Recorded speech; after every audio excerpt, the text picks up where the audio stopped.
Well, hi folks, Corey Barker here with an exclusive holiday tutorial right here on planetphotoshop.com, which, as we all know, is nothing more than a really good reason for me to show you something really cool with 3D in Photoshop CS6 Extended.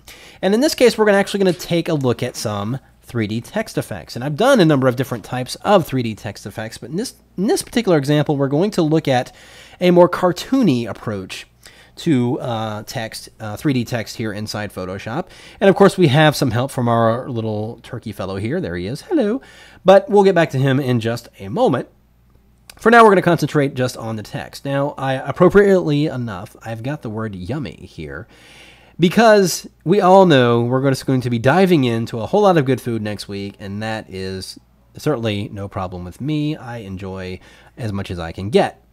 But for now, let's have some fun designing with 3D here inside Photoshop. So I'm going to obviously convert this text into 3D, but not in the way you might think. You can actually go ahead and turn this 3D layer into 3D text just by going to 3D and choosing new 3D extrusion from selected layer. However, I want to change the shape of each of these letters before I do that. So I'm going to actually convert this text into paths, but not necessarily, it's actually not converting the text to paths, it's actually just creating paths based on the text. So if you simply right-click or control-click right on that text layer, and then the pop-up menu comes up here, I'm going to go ahead and choose Create Work Path, and it basically traces that text. If I turn off the text layer, you can see that there are the shapes that now represent those letters. We still have the text layer and editable text as it was originally created, but now we have the paths that we can manipulate. So if I go in the Paths panel here, you can see that there is the working path. I'm simply going to double click on that and give it a name so we save that path. And now I'm going to go over here and just change the shape of each individual letter. They look too straight and angular right now, so we need to change it up, make it a little bit more cartoony.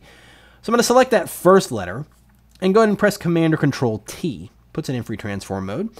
I'm going to right-click on it and choose Distort from the pop-up menu. And I'm just going to just randomly distort this in all directions, just grabbing each of the corner handles and really just kind of pulling and stretching the letter until it's a little bit more distorted in a rather exaggerated way. And again, I'm just going to do that to the next letter.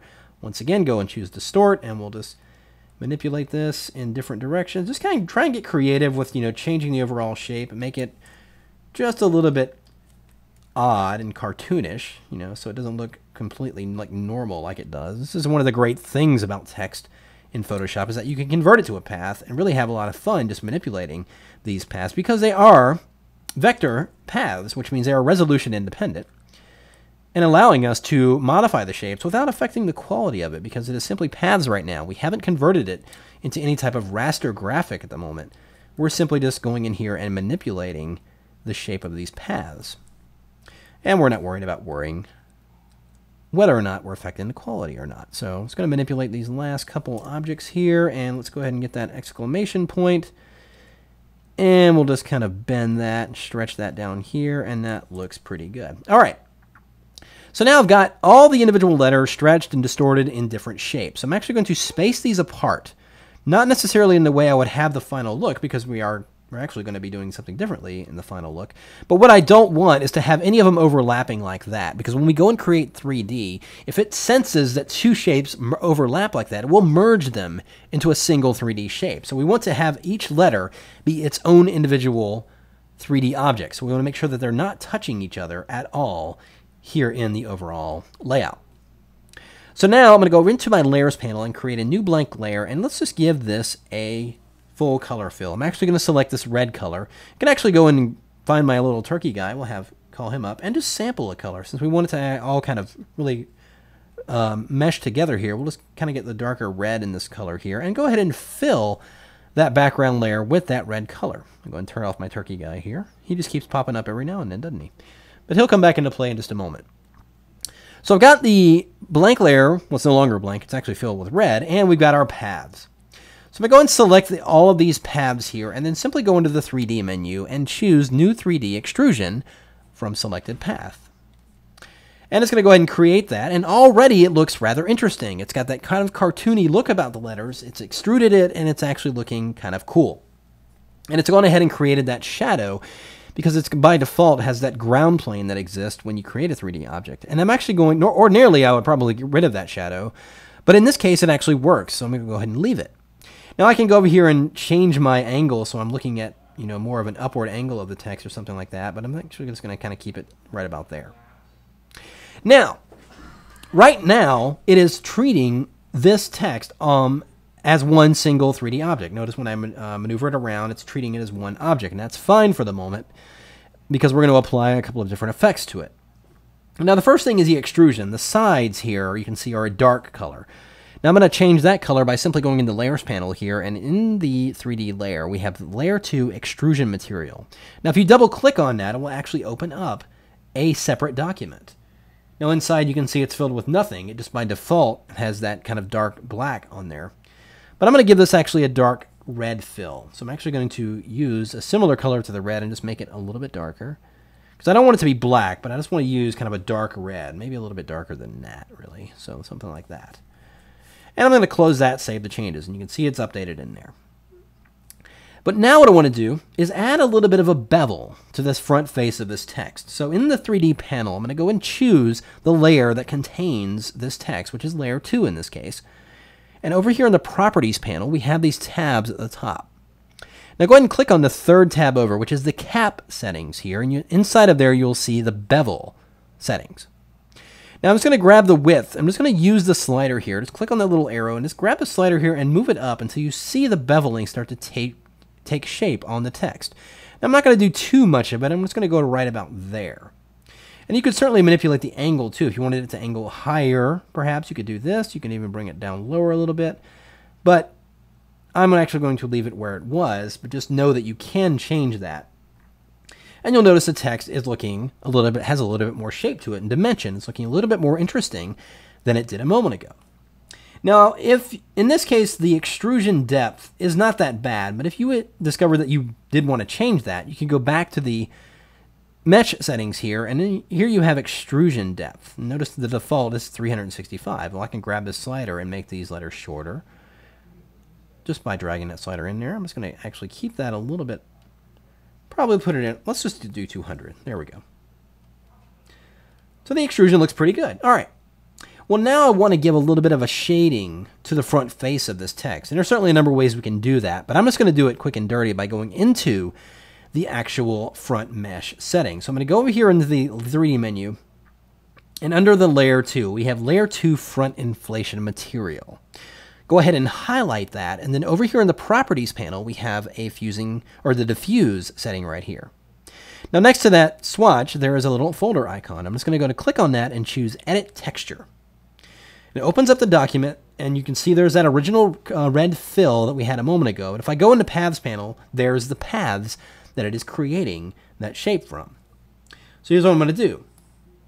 Select all those, press Command-Enter, Control-Enter, if you're on Windows. Makes an active selection of the text, and I'm just going to press Command-J. And that copies the selected area to a new layer.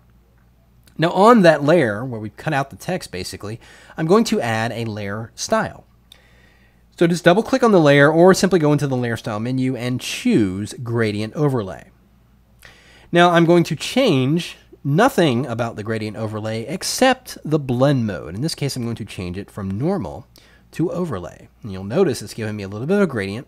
It's going from very light red to the middle where it's the regular red, and then it goes against darker. And that's what the overlay blended mode is doing. So I'm going to click OK there. And I'm going to keep this as a layered document. This actually does support layers for these texture files like this. When I close this document and save the changes, look at it now. Ah, now it's looking a little bit more interesting. So we've got a little bit more character to this. It's having that kind of fun, cartoony look about it. But here's the cool part. I'm going to make sure I've got the 3D layer selected. Then go into the 3D menu and go down here and choose Split Extrusion right here. Now what this does, though it looks like the object is still one object, and actually it is still on one single 3D layer, we can actually go in here and select the individual letters and move them around independently. Notice here in the 3D panel that each letter is its own shape now.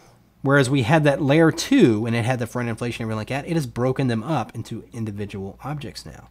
So each one has its own set of mesh faces. The front inflation, bevel, extrusion, all those we can modify independently now. But all I'm going to do in this case is really reposition them. So I'm just going to select this one and perhaps slide it forward and even have it kind of cutting into that Y there. Something like that. See how it's kind of cutting into that shape there? And even rotate it a little bit. Why not? So we'll take the next one and just kind of put this inside the shape here. Perhaps move it back in space like that. So it's casting a little bit of a shadow on there. We'll take the next one and slide it on over. Notice I'm just selecting. It's just content sensitive. I'm clicking and selecting each individual letter and using these 3D rotate tools and other manipulation tools by just moving it back and forth in space. Don't forget you can use the axis widget here just by highlighting over certain parts of this little widget here. You can move it left and right, up and down. I can even rotate it a little bit. Let's just kind of rotate this way and perhaps push it back a little bit. And we'll do the same thing here. And this is the beauty of this. You know, again, it's all on the same layer. Notice in the layers panel, our 3D object is still one single 3D layer, yet we're able to go in here and manipulate these individual objects. Something like this. And let's actually scale that down a little bit. Maybe scale down the exclamation point. And you can start to see the whole lot of fun you can have with these. Now, when you have separated them in this layer like this, if you want to move the entire word as a single object, then you would go up here and select Scene in the 3D panel here, just under the word environment. And this allows you to manipulate the positioning of the entire object as a whole. So I'm actually going to scale it down a little bit, perhaps even stretch it across like this. And some elements might seem a little close together, so let's actually take that and push it back a little bit. There we go. And again, you can rotate these just so you can see more of the sides and just have a lot of fun experimenting with the different positioning of all these different individual objects on this 3D layer. Let's actually rotate this a little bit more. So something like this. And then we can bring back on our little turkey guy. And now our text has a little bit more excitement than it did before. And notice that that shadow is being cast on the ground, so it even enhances the dimension that much more. Now what you can do, I'm going to go in the environment settings, or rather I'm going to go into the lights. Let's go fourth tab over here in the top of the 3D panel. And we've got that infinite light there by default, which I'm going to go ahead and keep, but you can go over here and manipulate its positioning by just grabbing any of these rotate tools and just repositioning the light in any direction. There we go. And you can see the shadow changes depending on where you position that light. And I'm actually going to go in there in the properties and set the softness of the shadow to 50. And I'm just going to do a quick render, just Shift Option Command R, and it does a little bit of a progressive render here, and you can see the shadows are nice and soft, and that text looks a lot more interesting and kind of has that cartoony look about it, all from being able to manipulate it using 3D. And again, the really cool thing is that split extrusion option, which allows you to manipulate each individual letter even though they are still part of the same 3D layer. Very, very cool stuff. Hope you all have a safe and happy Thanksgiving, and we'll see you soon.